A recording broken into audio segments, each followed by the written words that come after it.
ট্রাম্পের ইরান যুদ্ধের master mind কারা? চিনে নিন সেই গোপন সংস্থাকে যারা হোয়াইট হাউস চালায়। আসসালামু আলাইকুম।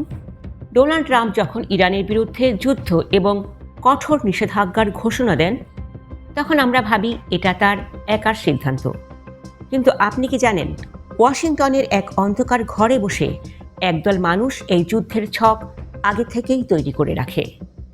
আল জাজিরার বিশেষ অনুসন্ধানী রিপোর্টে আজ উন্মোচিত হয়েছে সেই শক্তিশালী সংস্থার নাম এফডিডি বা foundation for defence of democracies. এই প্রো ইসরায়েল থিঙ্ক ট্যাঙ্কটি কীভাবে ট্রাম্পের কান পড়া দিচ্ছে এবং কেন তারা ইরানকে মানচিত্র থেকে মুছে ফেলতে চায়। আজ আমরা দেখব আমেরিকার ক্ষমতা কাঠামোর সেই গোপন খেলোয়াড়দের আসল চেহারা। এফডিডি নিজেকে একটি নিরপেক্ষ থিঙ্ক ট্যাঙ্ক দাবি করলেও আসলে এটি একটি চরমপন্থী ইসরায়েলিপন্থী লবিং গ্রুপ। 2001 সালের 11 সেপ্টেম্বরের হামলার পর এটি প্রতিষ্ঠিত হয়। আল জাজিরা জানাচ্ছে, এই সংস্থাটি গত 2 দশক ধরে ওয়াশিংটনে এমন এক পরিবেশ তৈরি করেছে যেখানে ইরানকে আমেরিকার 1 নম্বর শত্রু হিসেবে দেখা হয়। ট্রাম্প যখন প্রথমবার ক্ষমতায় ছিলেন, তখন এই এফডিডি এর পরামর্শেই তিনি ইরানের সাথে পরমাণু চুক্তি থেকে বেরিয়ে এসেছিলেন। বর্তমান 2026 সালের এই যুদ্ধেও ট্রাম্পের প্রতিটি পদক্ষেপের স্ক্রিপ্ট লিখছে এই সংস্থাটি। অবাক করার মতো তথ্য হল, ট্রাম্পের জাতীয় নিরাপত্তা পরিষদের অনেক শীর্ষ কর্মকর্তা সরাসরি এই এফডিডি থেকে এসেছেন।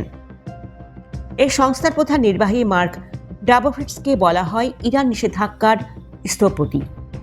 তারা কেবল পরামর্শই দেয় না, বরং কোন কোন ইরানি কোম্পানির উপর নিষেধাজ্ঞা দিতে হবে এবং কোথায় কোথায় হামলা চালাতে হবে তার একটি সুনির্দিষ্ট তালিকা তারা হোয়াইট হাউসকে সরবরাহ করে। সমালোচকরা বলছেন, ট্রাম্প এখন এই সংস্থার হাতের পুতুলে পরিণত হয়েছেন, যারা আমেরিকার স্বার্থের চেয়ে ইসরায়েলের স্বার্থকে বেশি প্রাধান্য দিচ্ছে। এফডিডি এর অর্থের বড় একটি অংশ আসে মার্কিন ক্যাসিনো মোগল এবং কট্টর ইসরায়েলপন্থী বিলিয়নারদের কাছ থেকে। এদের মূল লক্ষ্য হল ইরানে রেজিম চেঞ্জ বা ক্ষমতা পরিবর্তন নিশ্চিত করা।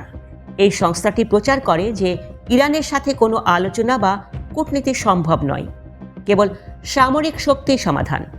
হরমুজ প্রণালীতে বর্তমানে যে উত্তেজনা চলছে তার পেছনেও এই থিঙ্ক ট্যাঙ্কের উস্কানিমূলক রিপোর্টগুলো কাজ করছে। দর্শক, আমেরিকা কি তবে নিজের বুদ্ধিতে চলছে, নাকি কোনো লবিস্ট গ্রুপের প্রেসক্রিপশনে অন্য দেশের যুদ্ধে জড়িয়ে পড়ছে? এফডিডি এর মতো সংস্থাগুলো কি বিশ্বকে এক অনিবার্য মহাযুদ্ধের দিকে ঠেলে দিচ্ছে?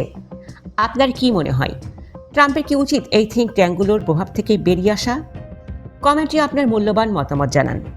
বিশ্ব রাজনীতির প্রতিটি গোপন রহস্য এবং ইনসাইড আপডেট সবার আগে পেতে আমাদের সাথেই থাকুন। ভিডিওটি শেয়ার করে সত্যটি সবাইকে জানিয়ে দিন। ধন্যবাদ।